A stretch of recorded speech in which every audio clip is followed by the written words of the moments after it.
In today's video, I'm going to teach you how to downgrade Google Cloud Storage and Google One effectively and efficiently. Whether you're looking to manage your costs or simply reassess your needs, I've got you covered with a comprehensive guide to these processes. Let's start by discussing Google Cloud Storage. If you're looking to downgrade the tier of your existing storage buckets or objects to lower your costs, there's a bit of nuance involved. It's important to note that once a storage bucket is created, you can't directly downgrade its tier.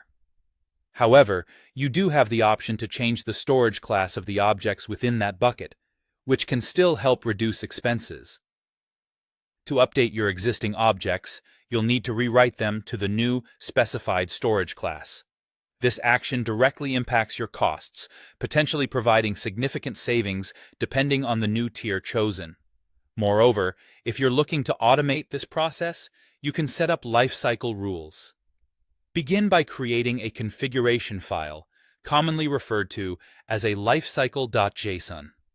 This file will contain the rules and criteria your objects need to meet to be automatically transitioned. Once your lifecycle.json is ready, apply these rules to your storage bucket. For instance, you can configure objects older than 30 days to automatically move to the cold line storage class, which is typically more cost-effective for infrequently accessed data. Now, if you're planning ahead and want to make changes for future uploads, you can adjust the bucket's default storage class. This adjustment can be done through the Google Cloud Console or using the command line interface. Once edited, any new uploads will default to the new tier, ensuring all incoming data aligns with your updated cost strategy. Switching gears, let's delve into downgrading Google One, which is the paid personal cloud storage associated with Drive, Gmail, and Photos. Here, downgrading refers to changing to a more affordable plan with less storage.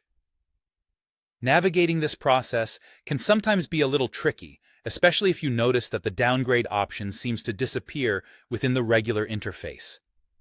To tackle this issue, you'll need to visit one.google.com/settings. Once there, click on Change Membership Plan. Scroll down, and you'll find the option to See More Plans. This will allow you to view and select from the available tiers. Simply choose the lower storage tier that best suits your current needs, whether that's a reduction to 100 GB from 2 TB or another available option. Take your time in making these adjustments to ensure they align with your usage and budget requirements.